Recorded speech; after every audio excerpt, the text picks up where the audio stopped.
on positeli yeli बनबस जमीन पर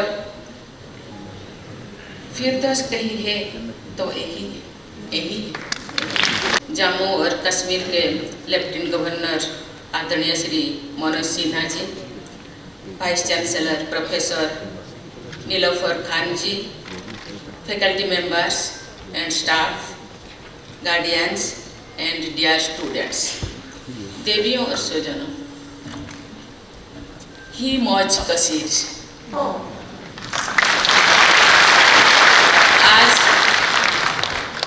उपाधियां प्राप्त करने वाले सभी स्टूडेंट को मैं बधाई देती हूँ।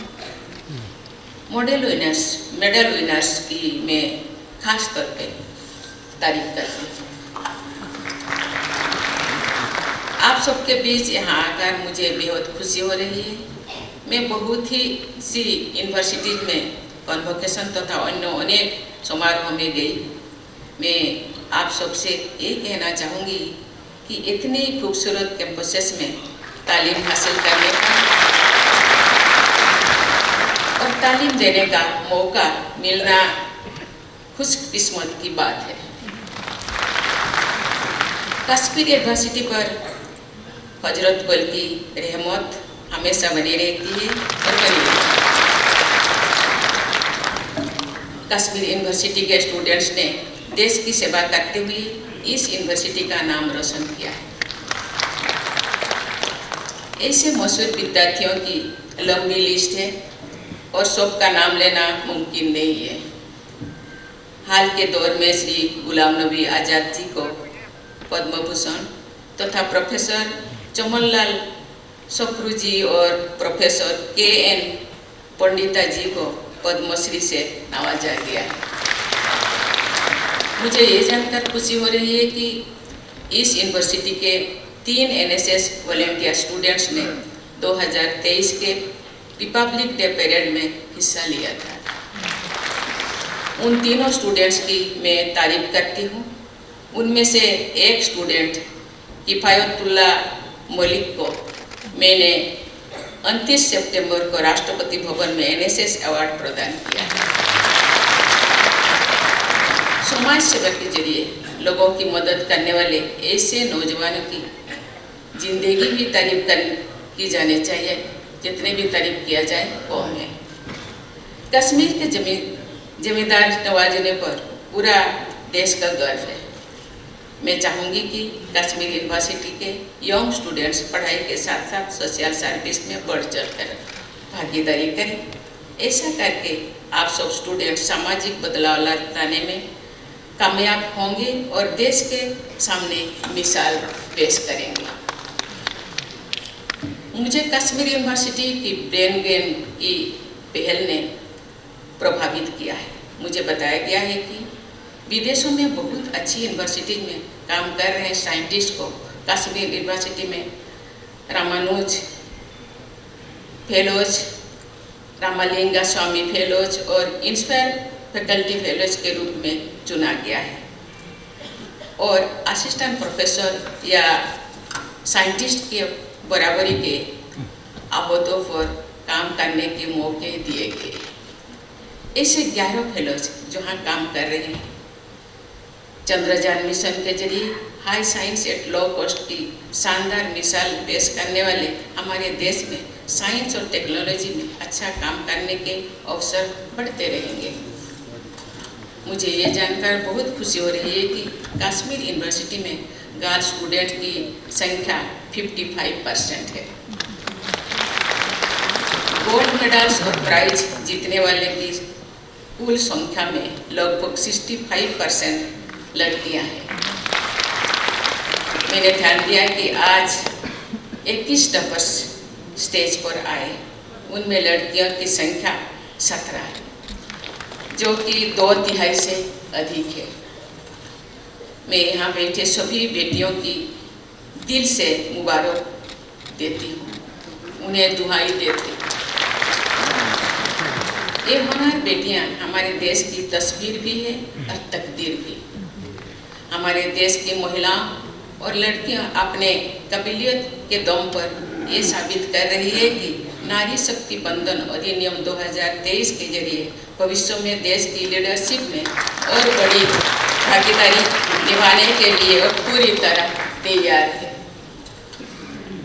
ये अधिनियम वीमेन लीड डेवलपमेंट की ओर एक क्रांतिकारी कदम साबित होगा। कलहन की राज तरंगिणी में खास अहमियत पाने वाली जसवती, अमृत प्रभा और सुगंधा देवी जैसी असाधारण महिलाओं के इस क्षेत्र की बेटियां वुमेन लेड डेवलपमेंट को बहुत आगे बढ़ाएंगे, ये मेरा विश्वास है। जिस तरह भारत ने G20 की लीडरशिप दी है, उसकी पूरी दुनिया में तारीफ हुई है। कश्मीर यूनिवर्सिटी में G20 से जुड़ा यूथ 20 कंसल्टेशन हुआ। इस Y20 कंसल्टेशन में biodiversity, disaster management, green energy और वाटर रिसोर्सेस जैसे अहम मुद्दों पर चर्चा हुई और सस्टेनेबिलिटी के रास्ते सुझाए गए। नौजवानों को सस्टेनेबल डेवलपमेंट से जोड़ने के उस प्रोग्राम के लिए यूनिवर्सिटी की टीम की मैं तारीफ करती हूँ। सस्टेनेबल डेवलपमेंट का सबक कश्मीर की विरासत का हिस्सा है। यहाँ की एक कहावत है, ओन पोसीतेली येली बनबस, यानी तभी तो अन्न रहेगा जब तक बंद रहेंगे।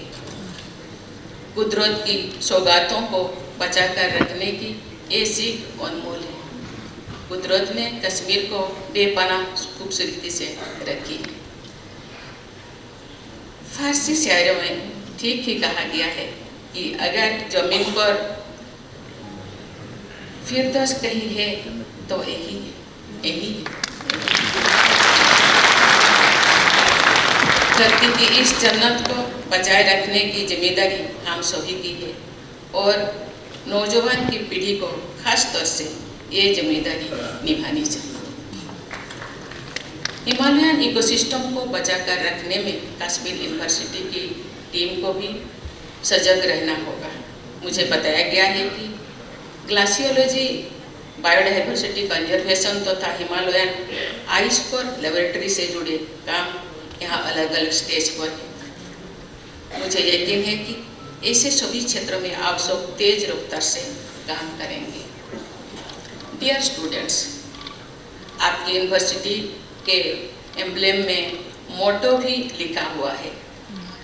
उसमें एक तरफ उपनिषद के 3 शब्द हैं और दूसरी तरफ कुरान शरीफ की आयत का एक हिस्सा है।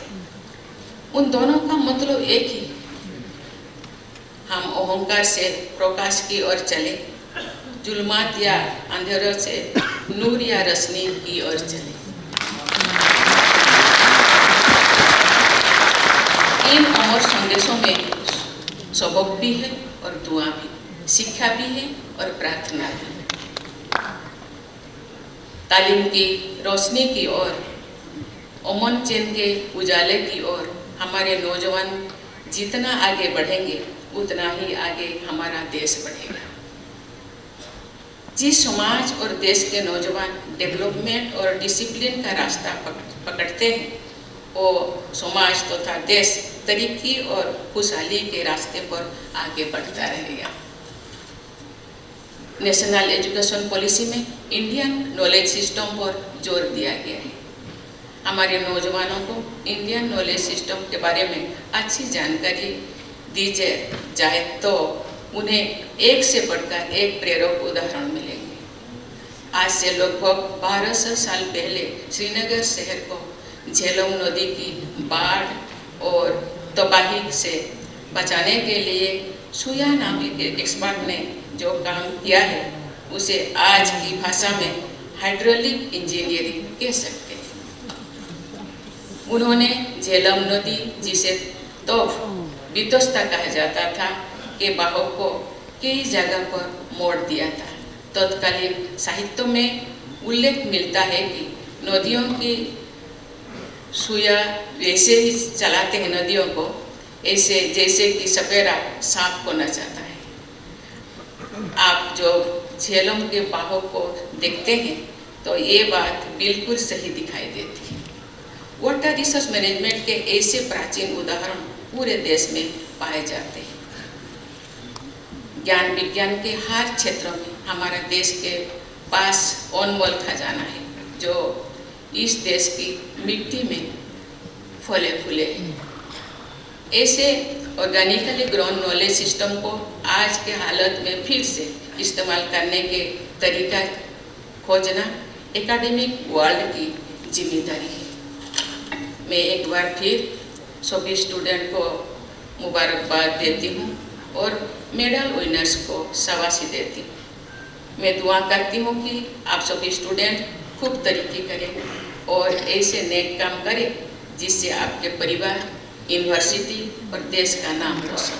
धन्यवाद। जय हिंद, जय भारत।